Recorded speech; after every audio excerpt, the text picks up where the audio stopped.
जय हिंद बच्चों। आज हम हड़प्पा सभ्यता सिंधु घाटी सभ्यता के बारे में फर्स्ट पार्ट सेकंड पार्ट दोनों को बहुत बेहतरीन ढंग से पढ़ा भी है और समझा भी है।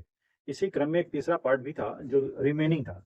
उसमें हम लोग बहुत सारे जो बचे हुए पार्ट हैं उन पार्टों को हम कवर करेंगे। लाइक दैट सोशल लाइफ वहाँ कैसा था, वहाँ की लिपि कैसी थी, पॉलिटिकल लाइफ कैसा था, इकोनॉमिक सिचुएशन वहाँ के इकोनॉमिक लाइफ भी क्या, आर्थिक जीवन। तो सामाजिक आर्थिक और राजनीतिक जीवन किसी भी जगह के लिए बहुत ही महत्वपूर्ण होता है। यही वजह है जो कि इस चैप्टर में भी हम इन पॉइंट्स को हम डिराइव करने की कोशिश करेंगे। यह ऑब्जेक्टिव के पॉइंट ऑफ व्यू से भी जरूरी है और सब्जेक्टिव के पॉइंट ऑफ व्यू से भी जरूरी है।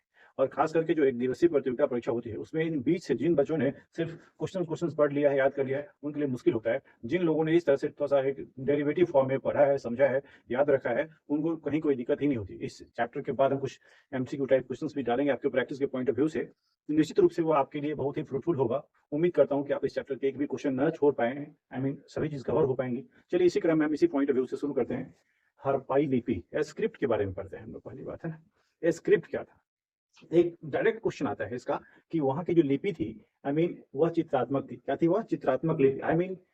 फोटो वाले फोटोग्राफिक जो सिचुएशन होती है ना, पिक्टोग्राफिक है या तो वहां की जो लिपि क्या थी? चित्रात्मक। हड़प्पा की जो लिपि थी वह थी चित्रात्मक। यह सबसे इंपॉर्टेंट क्वेश्चन आता है। बहुत बार नवोदय विद्यालय, केंद्रीय विद्यालय की प्रतियोगिता परीक्षा में पूछा गया है। शिक्षा के चयन परीक्षा के लिए जो पेपर होते हैं उसमें, कि हड़प्पा की जो लिपि थी वह कैसी थी? वह चित्रात्मक थी। अब आपने खरोष्ठी लिपि, ब्राह्मी लिपि सुना होगा। तो इसी क्रम में याद रखिएगा कि चित्रात्मक लिपि कैसे लिखी जाती है? दाईं ओर से बाईं ओर लिखी जाती है। यह भी याद रखना है कि जो चित्रात्मक लिपि थी वह किस हिसाब से लिखी जाती थी? राइट हैंड से लेफ्ट हैंड की ओर। राइट है ना? तो दाहिने तरफ से बाईं, यूजुअली हम लोग बाईं तरफ से शुरू करते हैं, थोड़ा सा उल्टा है। दाईं ओर से बाईं ओर, याद रख लेना, दाईं ओर से बाईं ओर तक लिखी जाने वाली, दाएं से शुरू किए बाएं में, फिर इधर से शुरू करेंगे। राइट है ना? तो इसका मतलब क्या है? दो बातें याद हो गई। यहाँ की लिपि चित्रात्मक थी। दूसरा कि यह दाईं ओर से बाईं ओर लिखी जाती थी। इस पद्धति को याद रखना, बुश ट्रोफेंडन, यानी बुश ट्रोफेडन कहा गया। याद कर लेना, कभी कभी रेयर पूछता है लेकिन आपको समझना है। तो याद रखना कि बुश ट्रोफेडन के नाम से जाना था। इस सिस्टम को हम बुश ट्रोफेडन के नाम से हम जानते हैं। इस लिपि में 64 मूल चिन्ह हैं।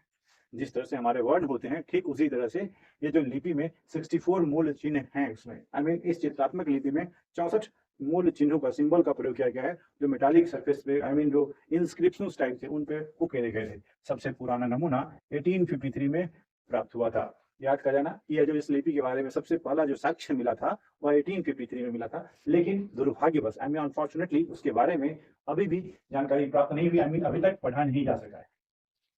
चार बातें याद हो गई इसमें। यह लिपि जो थी यहाँ की चित्रात्मक थी। दूसरा, यह दाईं ओर से बाईं ओर लिखी जाती थी। तीसरा, इस सिस्टम को, इस पद्धति को बुश-ट्रोफेडन के नाम से जाना गया। इसमें 64 मूल चिन्ह भी हैं और ये 1853 में ज्ञात हुआ। लेकिन अनफॉर्चुनेटली अभी तक इसको पूर्ण रूपेण पढ़ा नहीं गया है। अब आप समझ लीजिए, इनसे अगर कोई क्वेश्चन बनता है लिपि से तो इनके अलावा कुछ नहीं बनता है। सिर्फ इतना ही क्वेश्चन आएगा, पॉइंट करना है। अब सोशल लाइफ की तरफ आते हैं। वहाँ की सामाजिक जीवन कैसी थी? सामाजिक जीवन जिस तरह से आप अपने समाज में देखते हैं, कैसे लोग रहते हैं, कैसे लोग खाते हैं, कैसे लोग पीते हैं, उनका स्टाइल क्या है, कहीं आते मिलते कैसे, यही सामाजिक जीवन में यही सारी बातें आती हैं। तो यह एक थोड़ा सा प्रेजेंस ऑफ माइंड भी लगाना है कि सामाजिक जीवन, यार सामाजिक जीवन हम लोग इस बात को समझ लें कि सामाजिक जीवन चर्चा में मातृ देवी की पूजा होती थी। मातृ देवी की पूजा होती थी। याद कर जाइए, यहाँ पर एक थोड़ा सा इंपॉर्टेंट पॉइंट है। मातृ देवी की पूजा होती थी और मोहरों पर अंकित चिन्हों से पता चलता है। यह सारी बातें, आपने जब खुदाई होती है तो कुछ मिलता है तो हम लोग ये अनुमान लगाते हैं कि वहां पर इस तरह की बातें हुई होगी या होती रही होगी, तभी तो उसके बारे में, मातृ देवी की पूजा होती थी। मोहरों पर अंकित चिन्हों से पता चलता है। मातृ देवी की पूजा का होना का साक्ष्य क्या हुआ? जो मोहर पर चिन्ह अंकित थे, इनसे पता चलता था कि वहां पर मातृ देवी की पूजा हुआ करती थी। हड़प्पा समाज मातृ सत्तात्मक थी। यह बहुत इंपॉर्टेंट क्वेश्चन आता है कि हड़प्पाई समाज किस तरह की व्यवस्था में थी। याद कर जाना, वो मातृ सत्तात्मक थी। याद रख लेना, एक पितृ सत्तात्मक होता है, एक मातृ सत्तात्मक है। मातृ सत्तात्मक थी, जबकि वहां पर ऐसा नहीं है कि सिर्फ कि मातृ में कहीं पूजा होता था और बाकी लोग का इंपॉर्टेंस नहीं। वहां भी विद्वान लोग भी थे, योद्धा लोग भी थे, व्यापारी भी थे और श्रमिक वर्ग भी थे। यानी ब्राह्मण, क्षत्रिय, वैश्य, शूद्र, जो कर्म के आधार पर समाज का विभाजन किया गया, आपने पढ़े भी होंगे। तो विद्वान भी थे, योद्धा भी लोग थे, व्यापारी वर्ग भी थे और श्रमिक भी थे। लेकिन सबसे महत्वपूर्ण पॉइंट याद रखना है कि वहां की समाज जो है मातृ सत्तात्मक थी। इसे अगर क्वेश्चन आता है तो ये क्वेश्चन जरूर आएगा। हड़प्पावासी आभूषण प्रेमी भी थे। आभूषण गहना, पुरुष हो या महिला, डजेंट मैटर, मैटर कुछ नहीं था, लेकिन वो दोनों आभूषण पहना करते थे। आपने जब चनोदरों के बारे में बताया था उसमें एक लिपस्टिक टर्म आया था, अपने होठों को रंगने के लिए महिलाएं सजने संवरने के लिए लिपस्टिक का यूज किया करती थी। तो यह भी एक सजने संवरने के क्रम में सोशल लाइफ का ही हिस्सा है, यह भी याद रखना है। लिपस्टिक का प्रयोग किया करते थे, और जो चनोदरों के बारे में हम पढ़े थे उसमें आपने बताया भी था, समझा भी था। सिंधु सभ्यता के लोग सूती और ऊनी कपड़े दोनों पहना करते थे। मैंने पहले ही बताया था, सोशल लाइफ में कहीं दूसरे पॉइंट को नहीं डिराइव करना है, सिर्फ सोशल स्टेटस को दिखाना है कि वहाँ के लोग क्या करते थे। तो वही लोग सूती कपड़े भी पहनते थे और ऊनी कपड़े, ये अंडरस्टूड है। गर्मी में तो ऊनी कपड़े पहनेंगे नहीं, तो जाड़े के दिन में ऊनी कपड़े और गर्मी के दिन में सूती कपड़े का प्रयोग, यानी कहने का मतलब सूती और ऊनी दोनों कपड़े नोन थे। मांसाहारी और शाकाहारी दो तरह के लोग आपने देखे भी होंगे ना। कुछ लोग साग पात खाते हैं, लेकिन दूसरे लोग मांसाहारी भी होते हैं, यानी शाकाहारी भी थे मांसाहारी भी थे। उस जमाने में भी क्लासिफिकेशन हो चुका था, कुछ लोग मांसाहारी भी थे कुछ शाकाहारी भी थे। मनोरंजन के लिए चौसर और पासा खेल आज भी हम लोग देखते हैं, नुक्कड़ पे लोग ताश खेलते रहते हैं, पैसे पर खेलते रहते हैं। इस तरह का जो मनोरंजन पहले भी हुआ करता था, लोग अपने आप को एंगेज रखने के लिए चौसर और पासा खेला करते थे। गणित, मैथमेटिक्स जो इंपॉर्टेंट रोल प्ले करता है, धातु निर्माण, माप और प्रणाली, ग्रह नक्षत्र, मौसम विज्ञान, इन तमाम चीजों की जानकारी आप समझ लीजिए। ये सभी चीजें आज के लेटेस्ट टेक्नोलॉजी के बराबर तो नहीं थी, लेकिन हाँ जरूर नोन थी। उस जमाने में भी ये सारी जानकारी प्राप्त थी, चाहे वो गणित का हो, चाहे वो धातु निर्माण का हो, चाहे माप तौल की प्रणाली हो, चाहे वो ग्रह नक्षत्र के बारे में हो, चाहे मौसम विज्ञान के बारे में। वे लोग अनुमान लगा लेते थे कि किस तरह से आज बारिश होगी नहीं होगी। कुल चीजों की जानकारी उनके पास थी। इस सभ्यता के लोग शांति प्रिय थे, यह अंडरस्टूड है। जब शांति प्रिय थे इसका मतलब लड़ाकू नहीं थे, वे लड़ाई को कम पसंद करते थे और शांतिपूर्वक अपना जीवन व्यतीत करते थे। सोशल लाइफ में एक बहुत महत्वपूर्ण पॉइंट होता है कि वहाँ के लोगों का एक माइंडसेट कैसा था, तो बड़ा ही काम शांति प्रिय थे लोग। पूर्ण समाधिकरण, मैंने पीछे भी बताया था समाधिकरण के बारे में। समाधिकरण तीन था, एक पूर्ण समाधिकरण, एक आंशिक समाधिकरण, एक दाह संस्कार, जिसमें पूर्ण समाधिकरण सर्वाधिक प्रचलित था। कौन? पूर्ण समाधिकरण। और बाकी दोनों जो आंशिक और दाह संस्कार है भी प्रयोग में था, लेकिन पूर्ण समाधिकरण विशेष रूप से प्रचलित था। कुल मिलाकर के इन सारे पॉइंट्स को देखने के बाद यह पता चलता है कि वहाँ का सोशल लाइफ किस तरह का। एक बात और भी याद करना है इसमें, व्हीलर व्हीलर ने मजदूरों के श्रमिकों की स्थिति देखने के बाद दास प्रथा को स्वीकार किया। यह बहुत इंपॉर्टेंट तो नहीं, लेकिन कभी कभी इंपॉर्टेंट क्वेश्चन के रूप में आ जाता है कि दास प्रथा को, चाहे किसने दास प्रथा को स्वीकार किया था श्रमिकों की हालात को देखते हुए, तो व्हीलर का नाम याद जरूर रखना है, जिन्होंने दास प्रथा को ऑप्ट किया था, स्वीकार किया था। एक बार मैं फिर से ब्रीफ में बता दूं, सामाजिक जीवन यह एक बहुत महत्वपूर्ण पहलू होता है किसी जगह के लिए।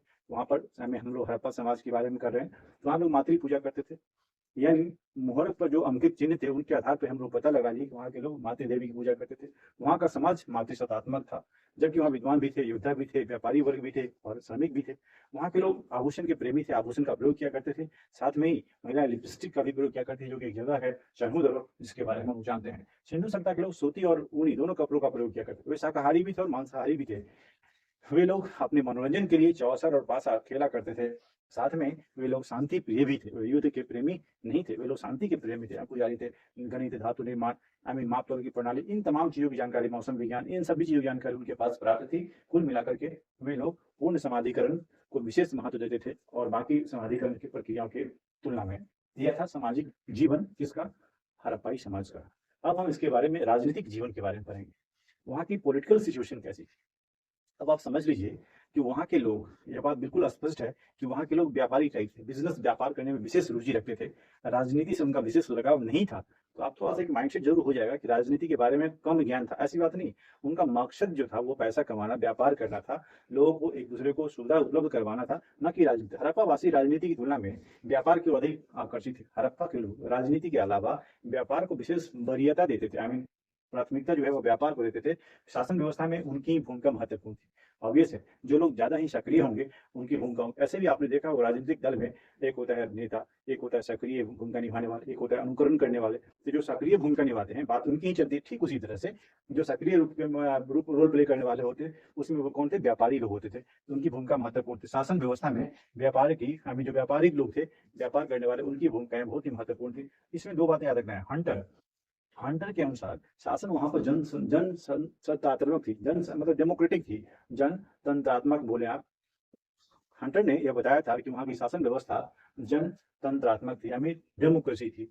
जबकि व्हीलर के अनुसार शासन मध्यम वर्गीय जनतंत्रात्मक थी, यानी मध्यम मिडिल क्लास के लोग के विचार से ही, क्योंकि वो बहुसंख्यक वही लोग होते थे, उनके विचार से ही पूरी शासन व्यवस्था होती थी, जिसमें धर्म को विशेष वरीयता दी गई थी। धर्म एक बहुत महत्वपूर्ण रोल प्ले करता था। आई मीन धर्म के अनुसार ही सारी व्यवस्था परिवर्तित भी होती थी। कुल मिलाकर के राजनीतिक जीवन में ज़्यादा इम्पोर्टेंस नहीं देना था, सिर्फ जो एक व्यापारी वर्ग थे उनका विशेष महत्व था। आप उम्मीद करते हैं ये सारी बात आप समझ गए होंगे। अब अगले जीवन के बारे में देखते हैं कि अब राजनीतिक कारण और सामाजिक कारण, अब तीसरा है आर्थिक कारण। क्या है? आर्थिक कारण।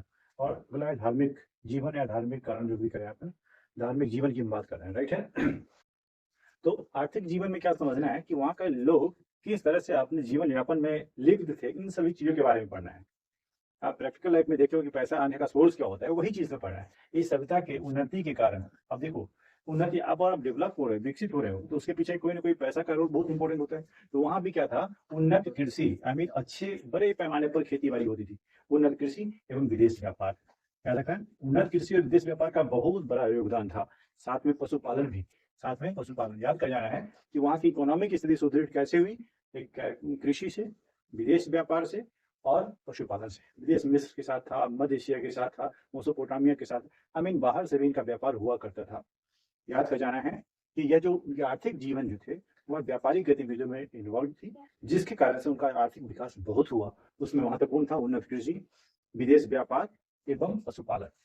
जानवरों को पालतू बनाते थे। इस सभ्यता के प्रमुख बंदरगाह, क्योंकि व्यापार जो होती थी वह एक जगह से दूसरी जगह हम सामान भेजा करते थे, एक्सपोर्ट करते थे और इंपोर्ट भी। तैयार कर जाए कि लोथल, रंगपुर, सूरकोटदा, ये जो 3 नाम हमने लिखे हैं, लोथल सबसे इम्पोर्टेंट है। एक प्रमुख बंदरगाह में काउंट होता है हड़प्पा सभ्यता में, सिंधु घाटी सभ्यता में। एक लोथल की अगर हम बात करें तो सबसे महत्वपूर्ण ये प्रमुख बंदरगाह था। इस सभ्यता में माप की दशमलव प्रणाली, माप आई मीन जो मेजरमेंट का जो तरीका था वो डेसिमल सिस्टम, दशमलव प्रणाली, और माप तौल की इकाई 16 के गुणज थे, आई मीन 16 के मल्टीपल थे। याद कर जाना है कि जो सभ्यता में जो माप के जो तरीके थे, डेसिमल सिस्टम्स एंड मेजरमेंट की जो प्रोसेस थी वो मल्टीपल ऑफ 16, आई मीन 16 के गुणज थी। इस सभ्यता में लोग गेहूं और जौ, ध्यान रखना, मैंने इसको ब्रैकेट में लिख रखा है, मैंने एक कुछ अलग सिंबल दिया है। ये एक महत्वपूर्ण खाद्यान्न में आता था, प्रमुख खाद्यान्न, इसलिए मैंने गेहूं और जौ को अलग से रख दिया है इसमें। बाकी और भी नोन थे, राई, मटर, तिल, सरसों, कपास, इन तमाम चीजों की जानकारी भी उनसे प्राप्त हुई है। लेकिन इनका व्यापार में सबसे जो महत्वपूर्ण स्थान था गेहूं और जौ का, चूंकि ये प्रमुख खाद्यान्न फसलें थी। याद कर जाना है कि व्यापारी गतिविधियों में गेहूं और जौ एक बहुत महत्वपूर्ण भूमिका अदा करता था। दूसरी तरफ तरबूज भी जानकारी में था उनको, तरबूज, खरबूज, जितने भी हैं आई मीन सीजनल फ्रूट्स हैं, उनमें नारियल, अनार, नींबू, केला आदि फलों से भी परिचित थे। सबसे इंपॉर्टेंट बात क्या है कि इसमें कपास जो था, कपास की खेती या जानकारी सबसे पहले सिंधुवासियों को हुई। यह बहुत ही महत्वपूर्ण पॉइंट है। याद कर जाना है कि कपास के बारे में सबसे पहले हड़प्पा वासियों ने ही नोन किया, इसको जाना, समझा। इस तरह से याद कर जाना है कि इसमें मुख्य खाद्यान्न में गेहूं और जौ आता है, लेकिन कपास की जो पहली जो जानकारी है वो हड़प्पा वासियों को पहली बार हुई। दूसरी बात, पत्थर के और कांसे के औजार हुआ करते थे। पत्थर के और कांसे के, यह बात याद रख लेना है। यह 1 मार्क क्वेश्चन के लिए सारी बातों को ध्यान रखना बहुत जरूरी है, क्योंकि पत्थर के भी औजार हुआ करते थे और कांसे के भी हुआ करते थे। तांबा और पीतल मैं कितनी बार बोल चुका हूँ, एक औजार होते थे। लेकिन फावड़ा के बारे में कोई जानकारी नहीं थी प्राप्त थी। वहाँ के लोगों को फावड़ा के बारे में कोई विशेष जानकारी प्राप्त नहीं थी, लोग पता ही नहीं था क्या होता है। लकड़ी के हल हुआ करते थे, लकड़ी के आई मीन लकड़ी के मिट्टी कोड़ने के लिए जो एक हल का प्रयोग करते थे लोग, वह लकड़ी का हुआ करता था। याद कर जाना, फावड़ा के बारे में कोई जानकारी नहीं थी। दूसरा, लकड़ी के हल प्रयोग में लाते थे। तीसरी बात, वे जो थे औजार अधिकतर या तो पत्थर के हुआ करते थे, नहीं तो कांसा के हुआ करते थे। अन्नानागार, जो फूड के जो आई मीन अन्न को स्टोर करने के लिए जो एक विशाल इमारत बनाया उन्होंने, अन्नागार नदियों के किनारे ही होते थे। कारण क्योंकि वहाँ उसकी आपूर्ति जो थी, उसमें अन्न जो आते थे वो ग्रामीण क्षेत्रों से आते थे। ग्रामीण क्षेत्रों में चूंकि व्यापारिक उन्नत कृषि होती थी और उनसे वहाँ पर स्टोर करना आसान होता था, इसलिए वह हमेशा नदी किनारे ही बनाए गए थे। याद करना है कि अन्नागार का जो स्टोरेज था वो नदी किनारे सेटअप किया गया था, ताकि ग्रामीण क्षेत्रों से उसकी आपूर्ति हो पाए। पशुपालन, जो कि मुख्य व्यापारिक गतिविधि में था, उसका विकास हुआ, जिसमें कुंवर वाले बैल, अब इसको हल जोतने में भी काम आता है या कहीं सामान को ढोने ले जाने में भी काम आता था। कुंवर, इसके ऊपर जो टीला सा निकला होता है उसको कुंवर बोलते हैं। कुंवर वाले बैल, बकरी, हाथी, भैंस, गाय, इन तमाम चीजों, गधा, शुअर, कुत्ते, इन सभी जानवरों के बारे में जानकारी प्राप्त थी। लेकिन एक बात और याद रखना कि हाथी की जानकारी, यानी हाथी जो लोग पाला करते थे वे गुजराती लोग थे। आपको बता दूं, मैं गुजराती लोग हाथी रखा करते थे। हाथी रखना आसान बात नहीं होता, जो सक्षम होते हैं वही लोग हाथी रखते थे। गुजराती लोग उस समय भी सक्षम थे जिन्होंने हाथी रखा करते थे। ये था कुल जानकारी हमारे आर्थिक जीवन की। यहाँ पर वहाँ पर हड़प्पा के लोग किस तरह से अपना आर्थिक जीवन गतिविधि, कैसे आर्थिक गतिविधि उनकी थी, उन तमाम चीज़ों के बारे में पढ़ा कि उनका व्यापार क्या था, कैसे उन्होंने अपने आप को सिस्टम डेवलप किया। अब हम बात करेंगे धार्मिक जीवन की। धार्मिक जीवन आई मीन धर्म के पॉइंट ऑफ व्यू से अगर देखा जाए तो उनका जीवन कैसा था। ईश्वर की पूजा उस जमाने में भी होती थी, उस जमाने में भी ईश्वर की पूजा होती थी 3 तरीकों में, या तो कि मानव के रूप में, किसी मानव को ही आप देवता समझ लेते थे। दूसरा, वृक्ष की भी पूजा करते थे और पशुओं की भी पूजा होती है। आज भी गौ माता, गाय की पूजा करते हैं, फिर बरगद के पेड़ की, पीपल के पेड़ की पूजा करते हैं। उस जमाने में मानव, वृक्ष और पशु तीनों रूप में पूजा हुआ करता था। यानी लोग धार्मिक गतिविधि में इन्वॉल्व थे। ऐसा नहीं था कि वो नास्तिक लोग थे, वे आस्तिक थे। भूत प्रेत, भूत प्रेत आई मीन भूत प्रेत होता है, भूत प्रेत किसी को पटक देगा, उठा के ले जाएगा, तंत्र मंत्र है ना, तंत्र मंत्र, जादू टोना, इस तरह के धारणाएं जो है लोगों में उपलब्ध थी। एक बात और भी है, बलि प्रदान। वहाँ पर एक जानवरों की बलि चढ़ाई जाती थी। ऐसा माना जाता था कि उनको बहुत खुश हो जाएंगे जो कंसर्न देवी देवता हैं। सो याद रखना कि भूत प्रेत भी जानकारी थी, तंत्र मंत्र भी, जादू टोना भी, और बलि प्रदान। बलि प्रथा, किसी को जान लेने की जो प्रथा है वो बलि प्रथा, बलिदान माने बकरे की बलि चढ़ती थी, जानवरों की बलि चढ़ती थी। इस तरह से यह सब प्रथा प्रचलित थी। अग्नि और स्वास्थ्य के चिन्ह, आग को हमेशा से देवता के रूप में समझा गया है। स्वास्थ्य चिन्ह आपने देखा होगा, किसी शुभ चीज में आप एक चिन्ह बनाते हैं, स्वास्थ्य चिन्ह के रूप में होता है। क्या होता है वह? स्वास्थ्य चिन्ह के रूप में होता है। तो ये ऐसा चिन्ह होता है, आपने देखा भी वैसे ना, ऐसे ऐसे ऐसे ऐसे वाला, इसको स्वास्थ्य चिन्ह के रूप में आते हैं। तो याद रख लेना कि स्वास्थ्य चिन्ह, चक्र की पूजा, यूजुअली स्वास्थ्य चिन्ह और चक्र जो है दोनों सूर्य की उपासना के लिए बहुत ही उपयुक्त। उस समय ऐसा नोन था कि सूर्य के लोग पूजा किया करते थे।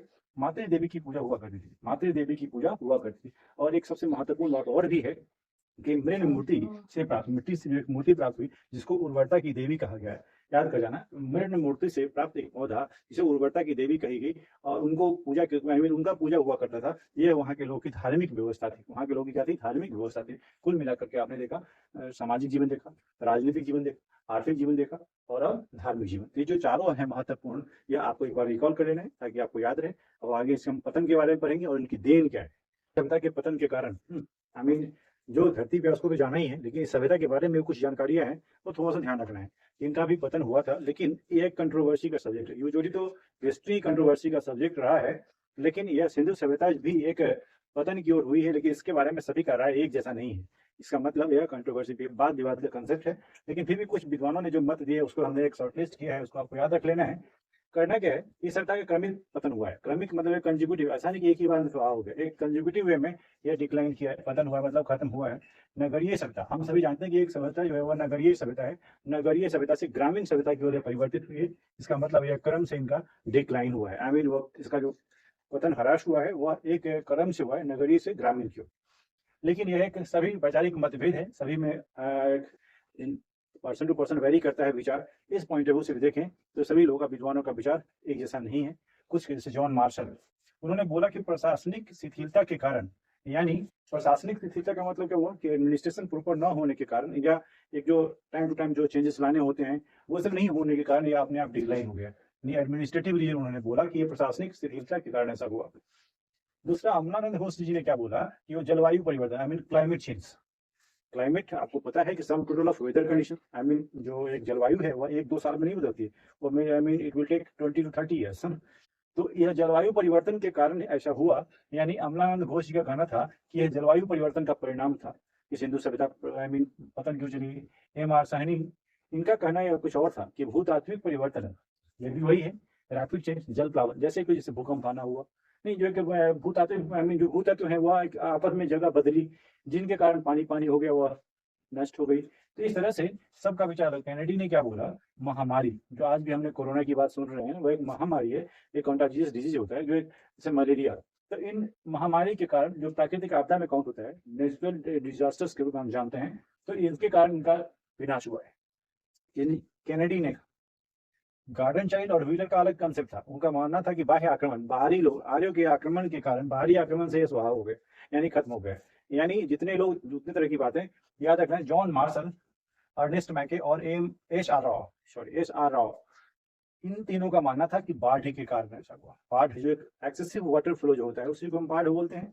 तो बाढ़ के कारण इस सभ्यता का अंत हो गया।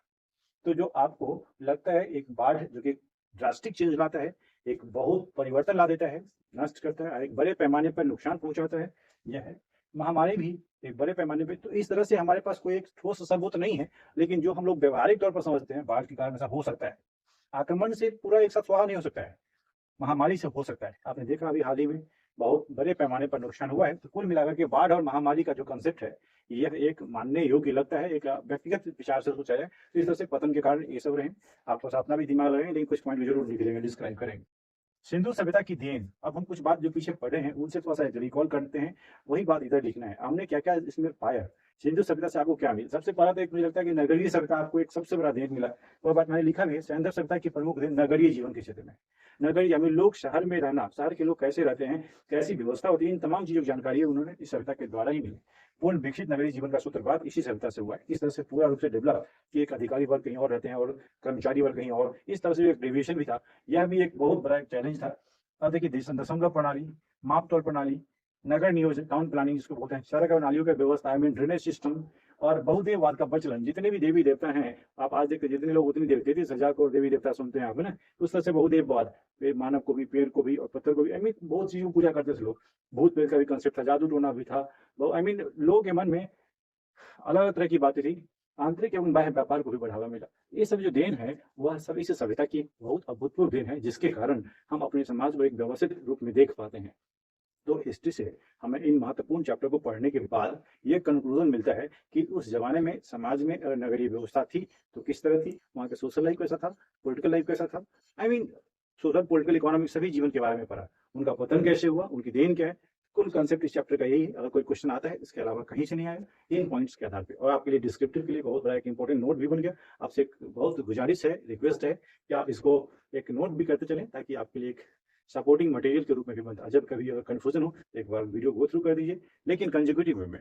ऐसा नहीं थर्ड पार्ट देख लिया बस। सुनो, एक क्रम तभी बनता है जब आप फर्स्ट, सेकंड, थर्ड कंसेक्यूटिव में देखें। Thank you so much, you have to keep watching.